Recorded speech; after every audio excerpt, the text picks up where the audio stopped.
Non surat yang truk di kampung Beklang yang nak uji kata yang perabek ngui peng ro ke lambutnya. Tabah nama pun makna jihad. Waktu ibu tanya orang apa dapat peng. Ibu tanya orang ya bi punya nak ro. Anak peng dah bi tenaga. Ini apa yang dah bi peng. Nyokon tak minta gaji katanya.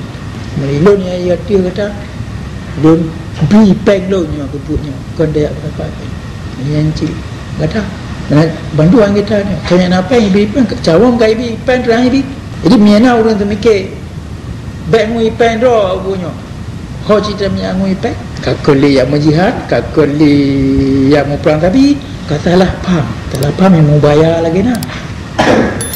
Nyo salah pam lagi nyo kata jadi karena urutnya kata tak ijazah. Pura buat tak pegang yang semikir betul. Yang kata yang kata betul. Kata tu orang semikir betul pak ayat pulma orangnya. Animi. Oh katanya kuliah ni ya lungkeun ni. Katanya kau rindu ka, kau rin akil balik. Kata mu jauh ro mana-mana. Ayat pulkah orang si. Ayat pulma banyak. Du Nabi Ibrahim pa yang pulma orang si. Dia juga baik ayat rumah Tuhan dengan jo pulma orang si. Don kalau belu elemen baru. Ni orang Tuhan Tuhan kita sama dah dia memang betul. Ni katanya mengaji payah pingat urusi kata anak le mi komando urusi kaca kau dia kai mi komando Tuhan. Karena tanggungjawab tu. Nampaknya. Asal ayat-ayatnya golong gupam oleh ramai lagi na urang Aceh.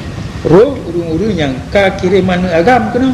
Nyopat kelemahan kita yang paling lain.